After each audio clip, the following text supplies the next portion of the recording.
programa Aquí y Ahora con la doctora en educación Mili Cohen con un gran tema, resiliencia. Bienvenida, Mili. Muchas gracias, Francis, y muchas gracias a los que estén escuchando. Espero que les dejemos una huella en esta plática. Espero, como decía Francis al inicio, que se lleven realmente cosas que les puedan servir para el aquí y para el ahora. Este tema de la resiliencia es un tema pues un poco nuevo, bastante nuevo, novedoso, pero realmente solamente en los libros, en la literatura y en las investigaciones, porque resilientes hemos sido siempre. Básicamente la resiliencia viene de la metalurgia y significa un material que es resiliente, es un material que le ejerces presión y se dobla, y cuando le quitas la presión recupera su forma. Entonces una persona resiliente es una persona que pasa por un reto, pasa por una crisis, pasa por una circunstancia difícil en su vida, cualquiera que sea, y eso es algo muy padre de la resiliencia, cualquiera que sea, ahorita lo voy a aclarar, y después de esto no nada más recupera su forma, sino que se transforma positivamente. Lo importante del resiliente es que después del reto, después del fracaso, tuvo que haber o cambiado, o aprendido, o sacado algo nuevo. Los grandes escritores de la resiliencia son sobrevivientes de los holocaustos, de los genocidios, personas que están en enfermedades terminales y que de pronto cuando la vida les cambia la jugada y cuando los planes no salen como ellos tenían pensado, es cuando eligen esta opción, porque es una elección, de decir, bueno, ¿y ahora qué hago con este sufrimiento? ¿Qué quiero hacer ahora que me queda esto o que no me queda nada, ¿no? Que son los sobrevivientes del holocausto.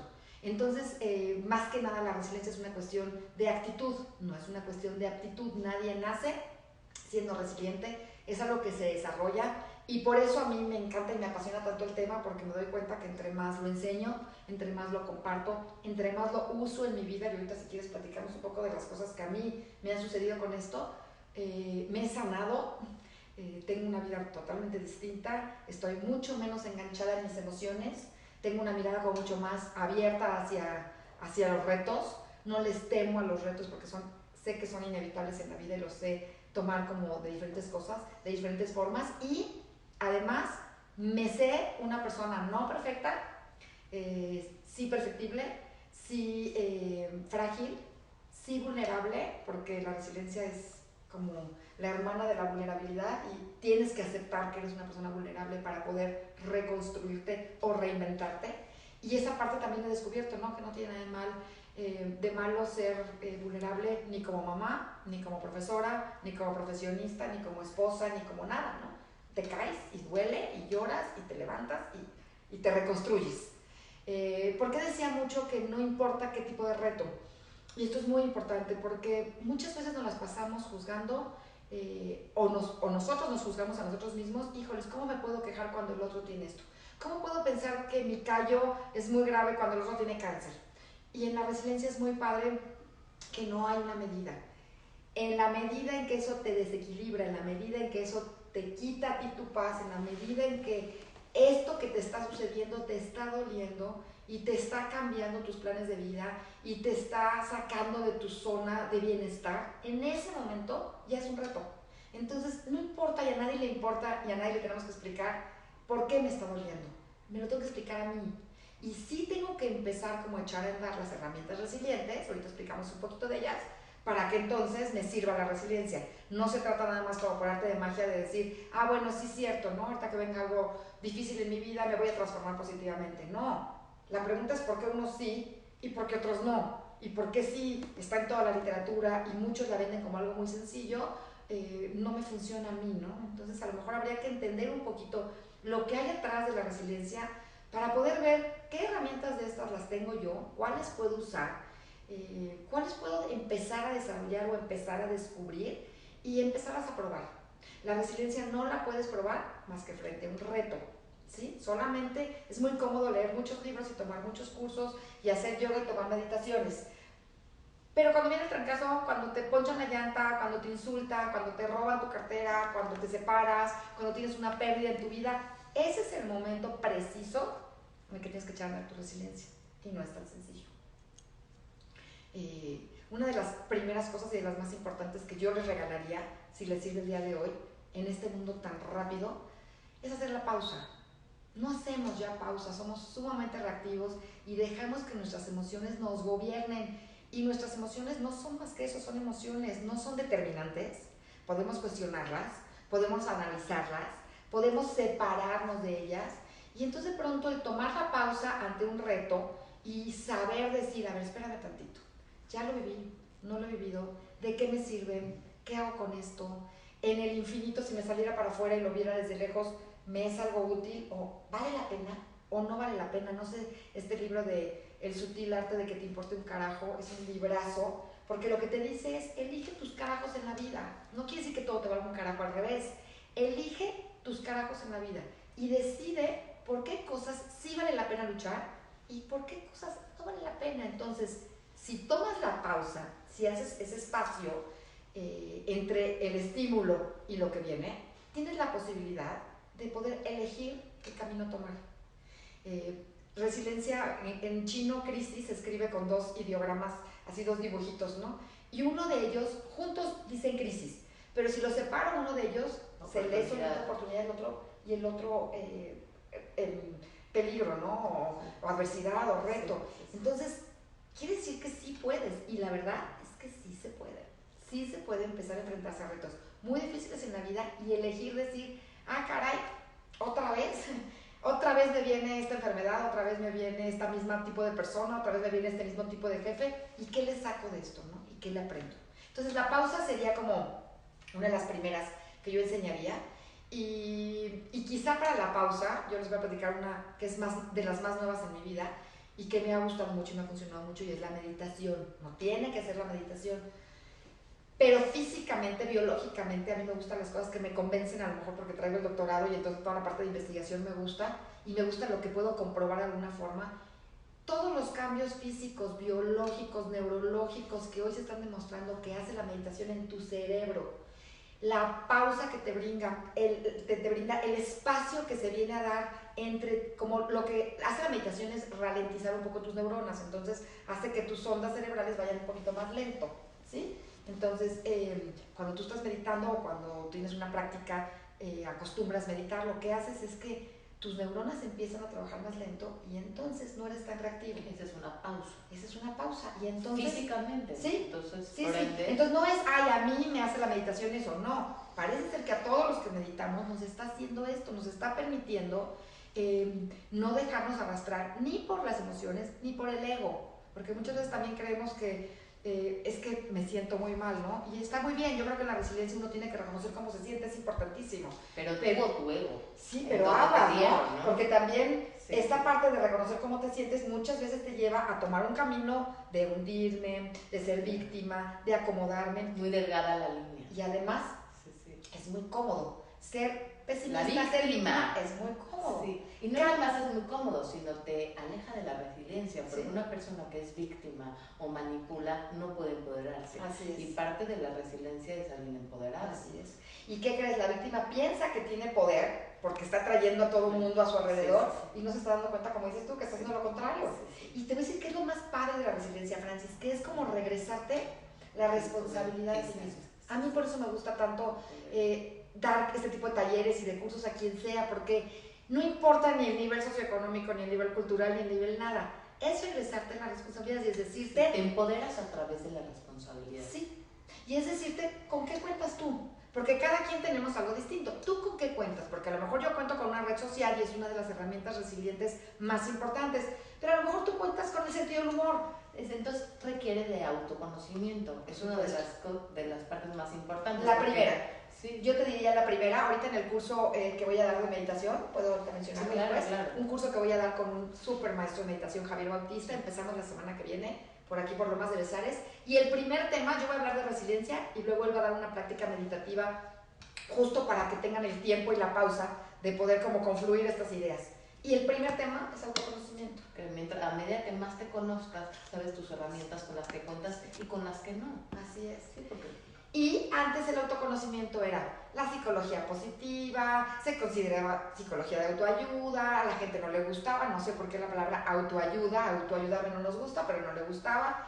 Y hoy, yo doy una materia de liderazgo en el MBA de negocios en Unitec, y hoy una de las habilidades más buscadas es el autoconocimiento de los empresarios en las empresas.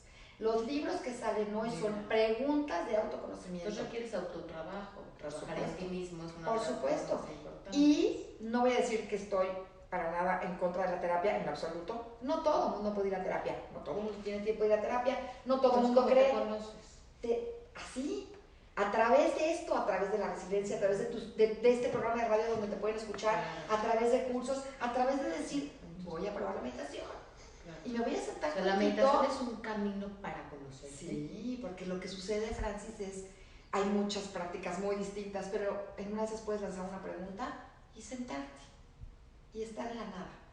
No es tan fácil, yo lo sé. Requiere práctica como todo. Requiere paciencia, ¿no? Tolerancia, que es lo que hemos perdido. Sí, y sabes que requiere confianza en decir, hoy a ver qué pasa. Porque a mí lo que me sucedió fue, en unas prácticas no pasaba nada, en otras prácticas se me iba a la mente, dejaba ir el pensamiento, regresaba, y de pronto vino un boom en el que una de las prácticas se me resolvieron todas las preguntas de mi vida y ni siquiera sé qué preguntas eran, pero no me preguntes que hubo una conexión tremenda con algo muy divino, una plenitud que no entendía, y como esa he tenido varias. Entonces he tenido varios momentos en los que o lanzo una pregunta o lanzo una inquietud o me quiero sanar, que es otra de las cosas que me pasó a mí. Yo tenía una enfermedad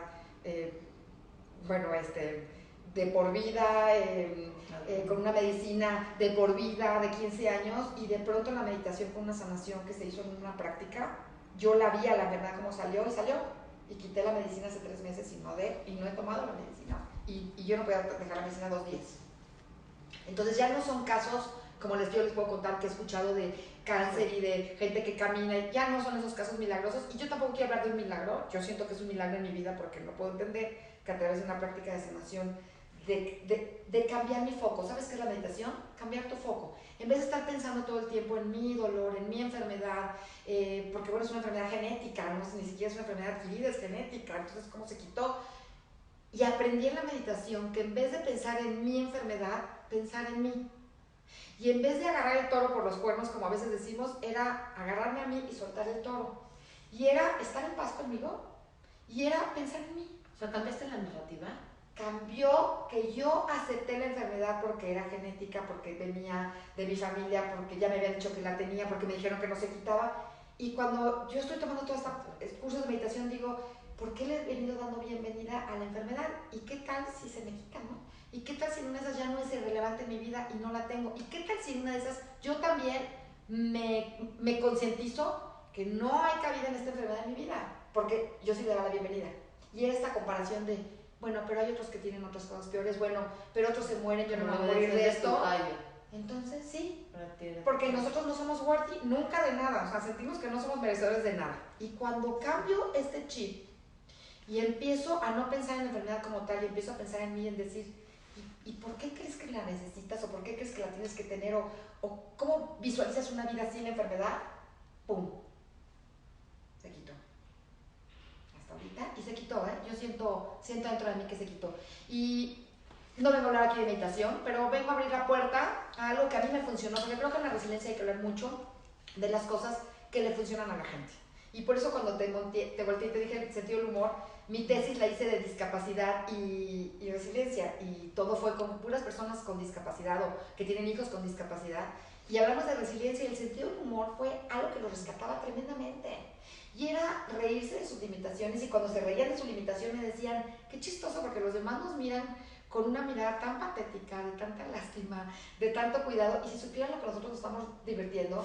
Y me acuerdo mucho, siempre cuento en los cursos de un señor que era ciego y que me decía, tú vas a contar este chiste en tus cursos, y le decía, pero ¿cómo crees?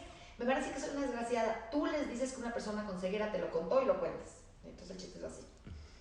Es, ¿por qué la niña ciega hace muchas travesuras? ¿Por qué? Porque cada vez que hace una travesura su mamá le dice, vas a ver, vas a ver, vas a ver. Y entonces, claro, uno podía pensar, si yo lo cuento, ay no, qué bárbara, ¿no?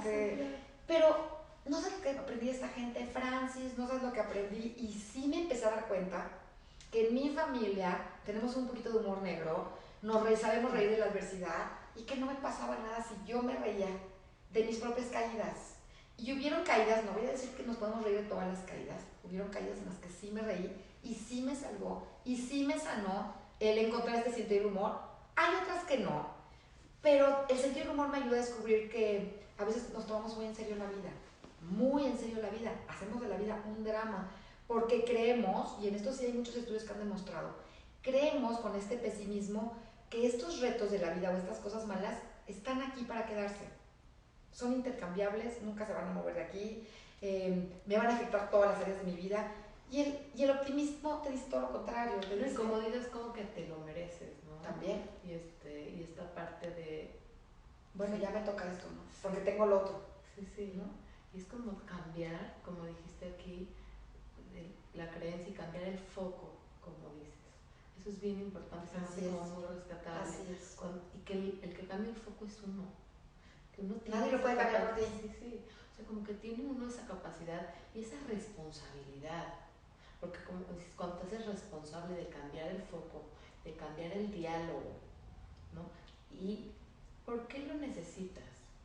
¿Qué beneficios secundarios te está dando lo que tienes? Claro. Porque si le das la vuelta y lo ves desde el otro lado, está ahí por algo.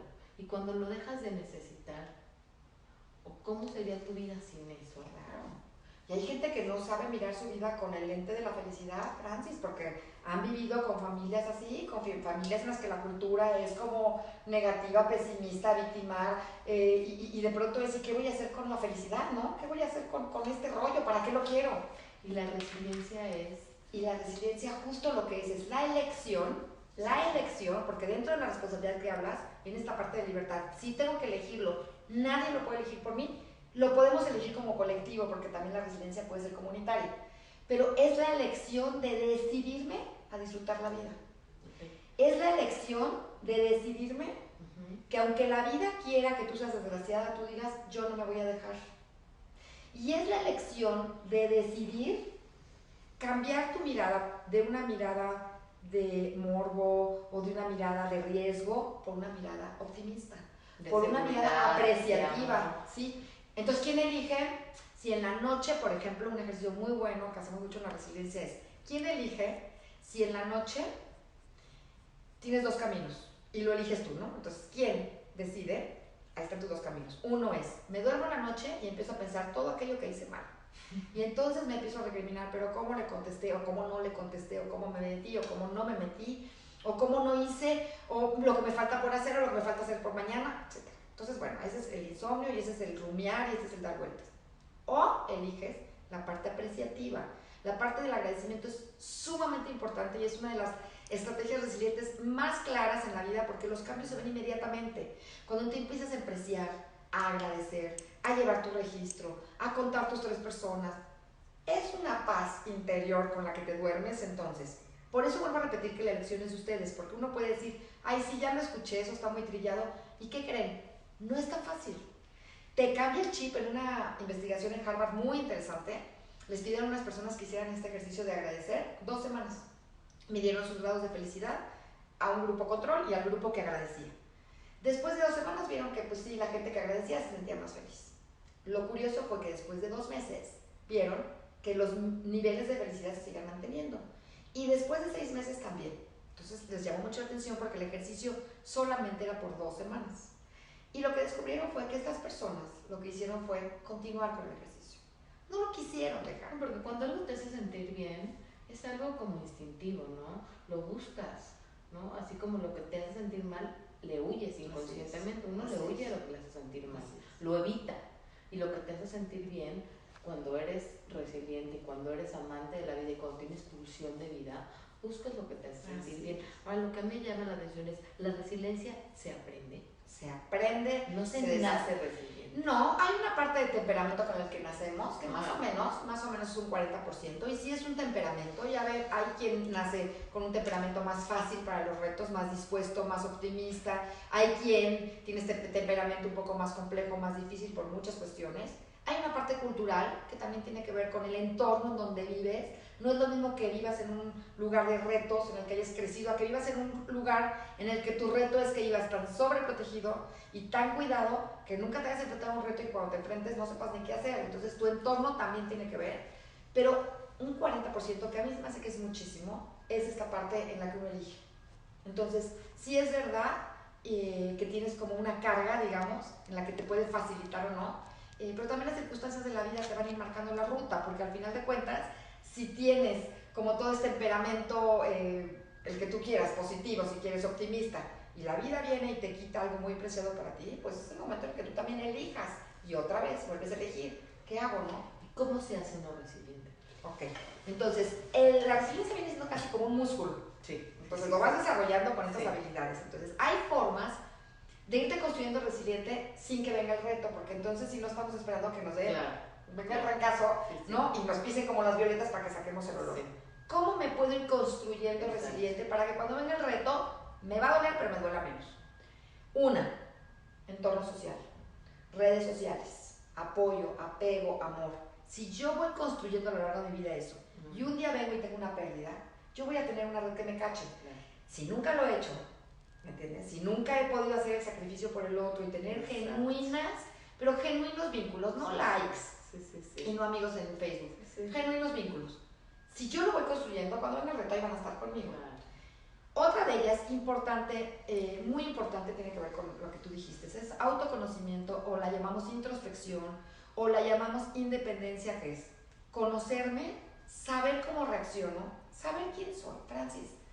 Sí, o sea, de nosotros pero es que nos dedicamos a saber todo. Hoy ya podemos saber todo de todo. Nos dedicamos a ejercitar todos los músculos de nuestro cuerpo, pero el corazoncito no lo vayas a tocar. Hay un libro de Foster Wallace, David Foster Wallace, buenísimo. Él no sé si es resiliente o no porque se terminó suicidando con su depresión, pero este libro que se llama Esto es agua, que es como un discurso que dio, el mero inicio del libro es dos pescaditos que van nadando en el agua felices, muy contentitos, y pasa un pescado grande y les dice: hola chicos, ¿qué tal está el agua? Y ellos voltean y dicen: ¿y qué fregados es el agua? Y ahí empieza, ¿no? Todo el libro. Y se llama Esto es agua. ¿Está nadando él? Estás nadando en el agua. Sí, o sea. Estamos ahí. Y mira, yo mi formación no es psicóloga, porque podríamos decir, bueno, sí, es la parte de la psicología. No, es la parte de todos. Te estoy diciendo que en liderazgo, te estoy diciendo que en educación. Entonces, ya la vida que vivimos no nos permite no saber quiénes somos. Pues sí, porque yo creo que esa es tu mejor para criar a tus hijos, todo te dice empieza por ti. O sea, no hay nada. Y fíjate, yo hago muchos programas de todo, y en todo lo que haga tenga que ver con cómo te vistes, con maquillaje, tenga que ver con resiliencia, con el inicio a clases, todo comienza contigo. O sea, porque no puedes hacer nada afuera que no puedas hacer, que no tengas primero que hacer para adentro. De acuerdo. Y en este mundo tan cambiante, porque la verdad es que la jugada nos la están cambiando todos los días, pues qué padre como tener este refugio, ¿no? De saber cómo eres, con qué cuentas, qué sí puedes desarrollar. Mucha conciencia. Sí, claro. O sea, la conciencia que es la base. Claro. Porque al tener este autoconocimiento, generas conciencia. Así es. Y tus actos son distintos. Sí. Ahora, otra habilidad muy importante, yo te diría también de las más importantes, es la flexibilidad. Si tú no eres capaz de adaptarte al cambio, si tú no eres de acomodarte a las circunstancias y te sigues aferrando a todo aquello que tú tenías planeado hacer en tu vida. Los apegos. Sí. Y entonces, porque ahorita que tú hablabas de sentirse bien y de sentirse bien, pues sí, yo pensaba, sí, pero estas generaciones últimamente acuden a muchísimas cosas que los hacen sentir bien instantáneamente. Sí, no. Y yo creo que cuando uno sí trabaja en uno, aprendes a darte cuenta de lo que es sentirte bien haciendo algo bien, y que es el esfuerzo, ¿no? Y que es el esfuerzo tuyo.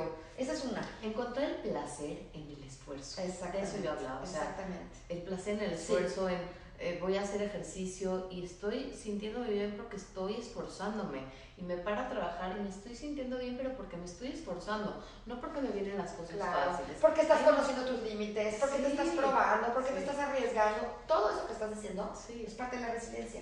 Esto de arriesgarme, esto de atreverme, al cerebro, lo que le gusta y lo que le acomoda, claro, es lo familiar, lo cotidiano. Al cerebro no le gusta el cambio y no quiere que cambies. Está bien, él está muy acomodado con sus rutas. En la zona de confort. Sí. Entonces eso es importante entenderlo y entender cómo funciona nuestro cerebro. Entonces tenemos una genética, tenemos unos genes que ya están conformados de una forma y tenemos unas rutas que se trazan en nuestro camino. Pero las conexiones se hacen de lo nuevo. Claro, pero entonces cuando yo le marco una nueva ruta, cuando hago nuevas sinapsis, cuando le propongo al cerebro algo diferente, que se sale de lo cotidiano, lo que hace el cerebro tiene que esforzarse. Tiene que esforzarse. Por eso es importante entender por qué no me acomoda el cambio. Porque sí, lo familiar es lo que más le gusta al cerebro. Pero entonces cuando yo le propongo cosas nuevas al cerebro, empieza a marcar nuevas rutas.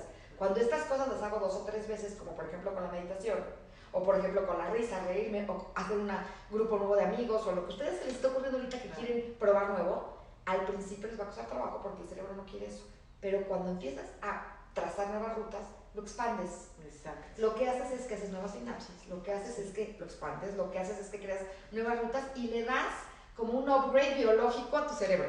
O sea, realmente le estás dando como un beneficio a tu cerebro que se ve inmediatamente en todo. Y los niños lo hacen constantemente porque son los que más se enfrentan a retos. Así es. Porque llevan un crecimiento muchísimo más rápido que el que nosotros. Así es. ¿no? Al explorar, al tener esa curiosidad, al conocer, se está expandiendo. Nosotros tenemos más juicio. Nosotros nos pensamos las cosas muchas más veces. Entonces te diría que otra cosa que es importante de la resiliencia es, así como hay que pensar y hacer introspección y hay que conocernos, también hay que hacerle caso a la intuición. Sí. Si todo va a ser intelecto, si todo va a ser el raciocinio, entonces la parte de intuición no va a poder funcionar. Y si me quiero atrever, porque una de las grandes propuestas que hacemos para construir la resiliencia es atrévanse a probar algo diferente. Lo peor que pueda pasar es que no les guste y que digan, por este camino no. Pero si todo el tiempo hacemos lo mismo, pensamos lo mismo, consultamos a las mismas personas, nuestros problemas los vamos a ver a la luz de lo mismo. Entonces, si quiero solucionar un problema, no lo puedo solucionar al mismo nivel en el que estoy pensando. Tengo que pensarlo desde otras perspectivas. Tengo que mirarlo desde otra visión. Entonces, a lo mejor me atrevo a buscar otros caminos distintos, ¿no? Por eso ahorita nosotros proponemos en el otro evento, que es la semana que viene también en el Teatro Aldama, es risa, espiritualidad y resiliencia. Ah, qué rico. Porque risa es, me voy a reír, y viene Natán, que es el director de la yoga de la risa, porque el beneficio de la risa no te lo tiene que explicar nadie. Sí. Nadie. Es una delicia. Hay personas, Norman Cousins escribió un libro buenísimo, Anatomía de la Enfermedad, y él se curó con dosis de risa, de películas de los hermanos Marx y con vitamina C. Y cambió como el rumbo de su vida a través de la risa. Entonces, el beneficio inmediato de la risa es muy importante. La pregunta sería, ¿quién nos enseñó que cuando estamos en reto o cuando estamos en crisis no podemos buscar la risa, ¿no? Entonces, un poquito es los esquemas culturales en los que hemos crecido, pero buscar la risa me parece que es otra de las herramientas. A mí me ha funcionado, a mí me gusta mucho, me hace sentir muy bien. Y es como cuestionarnos según quién, ¿no? Los esquemas están según quién, atrevernos a decir, pues me funcionan estas ideas, las uso, no me funcionan, no las uso, en vez de decir son verdaderas o falsas. Así es. Porque pero es más cómodo, Francis, sentarme, escuchar y decir, esta no, esta sí, esta no, esta sí, o leer. Yo soy apasionada de los libros y me encanta leer, pero hay un momento en el que me digo, tengo que echar a andar aquello que leo, si no, no tiene ningún sentido. Sí, claro, pero lo que voy con esto es como cuestionarnos si la vida que llevamos nos está haciendo feliz, ¿sí? A través de las ideas impuestas según quién. ¿Según la verdad de quién? Sí, según la verdad de quién, porque al final son ideas puestas por quién sabe quién. Entonces es como atrevernos a decir, voy a llevar las ideas impuestas también, porque las ideas no son propias, son según qué me funciona para tener una mejor calidad de vida. Así ¿Y qué es calidad de vida? ¿Qué emociones tengo durante el día? ¿Son positivas, son amables, son cariñosas o son de angustia, son de persecución? ¿Y qué vínculos tengo? ¿Cómo son mis vínculos? ¿Son amables, son cercanos, son ricos, son lindos o son agresivos, son de odio, son de... Entonces es como atreverme a cuestionar, y yo creo que tiene que ver con la resiliencia también, ¿no? Porque cuando eres resiliente, tienes esta capacidad de cuestionar qué me sirve y qué no, atrevernos como a romper con estas ideas impuestas, así ¿no? Es. Como, y esto va a mover esquemas y va a mover cosas, pero por eso otra vez es atreverte, romper con tu esquema cuadrado de control, soltar el control es dificilísimo, soltar el control. Sí, se dice muy fácil y a la hora que lo haces no es tan fácil, pero si de entrada ya tienes esa semillita de que ahorita estamos planteando como cuestiona tus ideas, te ayudan a vivir bien, vives bien. Si no vives bien, cuestiona tus ideas. Quédate con las que te hagan vivir bien. Y si no tienes respuestas, porque a lo mejor todas las preguntas que está haciendo Francis, que me parecen súper profundas, pero no tan fáciles de responder, otro camino, y que es un camino muy importante de la resiliencia, es la espiritualidad, que no es la religión, y que es importante entender esto, pero es que es la espiritualidad. ¿Por qué? Porque la espiritualidad es cuando ya no me puedo responder a mí mismo por qué me están pasando todas estas cosas, porque acuérdate que en la resiliencia pues el que está en este camino de pronto es estarse cuestionando porque le están sucediendo cosas. Y en vez de cambiar la pregunta de por qué a mí, por qué otra vez, por qué, es cambiar una pregunta de para qué. ¿Para qué me viene esto en mi vida? ¿Para qué me volvió a suceder? ¿Para qué me enamoré del mismo tipo de hombre? ¿Para qué? Y a veces sí te respondes y a veces no. Y cuando no, sueltas. Y sueltas a donde quieres. A tu Dios, a tu religión, a tu espiritualidad. Pero la espiritualidad es a tu verdad, a la verdad del universo. Es a decir, no lo sé, pero no está en mi control. Y como no está en mi control, lo suelto. Porque realmente lo único importante aquí es entender bien qué depende de ti, qué no depende de ti. Y todo aquello que no depende de ti, lo tienes que soltar. Sí, es como dice esta frase de ayúdame a cambiar lo que sí puedo cambiar, a aceptar lo que no puedo cambiar y entender la diferencia. Así es. O aceptar la diferencia, algo así como Así esta frase me hace bien importante porque lo que está en nuestras manos cambiar, que nos hace ruido, pues tener como la sabiduría, la fuerza, la entereza de cambiarlo. Lo que no, pues aceptarlo. Ahora, hablábamos de construirnos antes, sí. Entonces, bueno, yo por ejemplo ahorita el Teatro Aldama de la semana que viene muchísima gente y lo he escuchado, que viene con mucho dolor, que viene con mucha pérdida, que están súper atorados en su vida y que espero que les demos posibilidades porque yo creo que la resiliencia o los talleres que yo doy, lo único que se trata de dar es posibilidades, que hay una, sí, al otro otra. Como abrir el abanico. Sí, no hay verdades absolutas, hay unos caminos que hemos tomado algunos y que nos sirven y los podemos compartir, pero cada quien va a encontrar su camino, posibilidades, porque cuando más mal estás, caes en la depresión, o caes en el hundimiento, o caes en la tristeza profunda de la que es muy difícil salir. Entonces lo que quieres es toda esta gente que está con dolor, pero que también quiere oír posibilidades y que está acudiendo a estos cursos. Sí, pero si está ahí, yo creo que es un paso. Claro. Que quieren salir. Claro, ahora, esa es la gente que está con dolor. Pero la gente que todavía, ahorita, en este momento de nuestras vidas, nos sentimos bien, no estamos viviendo ningún reto ni nada, es importante entender todo esto. ¿Por qué? Porque entonces empiezo a aprender a soltar el control desde ahorita, a cuestionar mis pensamientos desde ahorita, a reírme en circunstancias difíciles desde ahorita, porque mañana cuando venga el reto, les prometo que va a doler diferente. Van a salir un poco más rápido. Es como irte armando, ¿no? Sí. Sí. En la plenitud, sí, en la felicidad, en la paz. Armarte sin tener que estar en la adversidad o en el dolor para ver cómo le haces. Así es. Es como irle construyendo patas a tu mesa, ¿no? Sí, sí, sí. Muchas patas a tu mesa, ¿no? Si se cae una pata, no se cae la mesa. Exacto. Entonces es ir como buscando pasiones, hobbies. Se escucha en la resiliencia, bueno, historias padrísimas porque son, no sé, un director de orquesta, más bien un pianista que era muy bueno y que tuvo una enfermedad y le tuvo que cortar unos dedos y encontró el camino de ser director de orquesta. Una chica que estuvo en los bombazos de Londres y que tenía como todo su camino de deporte precioso y de pronto encontró un deporte, se quedó sin dos piernas, encontró un deporte de voleibol, de playa, en los Paralímpicos, es una preciosidad de mujer y constantemente se escuchan estas historias. El compararte no es una habilidad resiliente, no es lo ideal, pero yo les diría que a veces es una mirada apreciativa, a veces creo que sí nuestra mirada es así, y a lo mejor ver otras historias, leer otras historias, enterarnos de otras cosas, y sobre todo, no con el morbo, sino con, caray, ¿cómo le hiciste, no? Sí, con la apreciación y de mirar, de decir, bueno, si esta gente con estas herramientas salió adelante así, es como algo de decir, qué motivación para que salgamos adelante. Así es. No como compararte en el sentido de así es. ¿no? Y ahora, puede ser una persona que su vida le toque una vida generosa y que no le toquen difíciles retos en la vida, qué bueno, y que cuando le hayan tocado haya salido adelante, y entonces es en donde queda todo este camino de la resiliencia. Hay otro factor que es muy importante que se llama tutores en resiliencia, y es estas personas que están fuertes, que están bien, que han aprendido cosas y que son hoy tutores de otros, que son ayuda para el otro, y por eso la trascendencia, por eso esta parte también de espiritualidad en la que valoras un poquito como tu propósito de vida, es muy importante, porque si a ti te ha ido bien, o si tú estás fuerte, o si tú estás bien construido porque tienes muchos elementos en tu vida que te han permitido salir adelante de estos retos y aprender, ¿dónde está la parte en la que tú le ayudas al otro?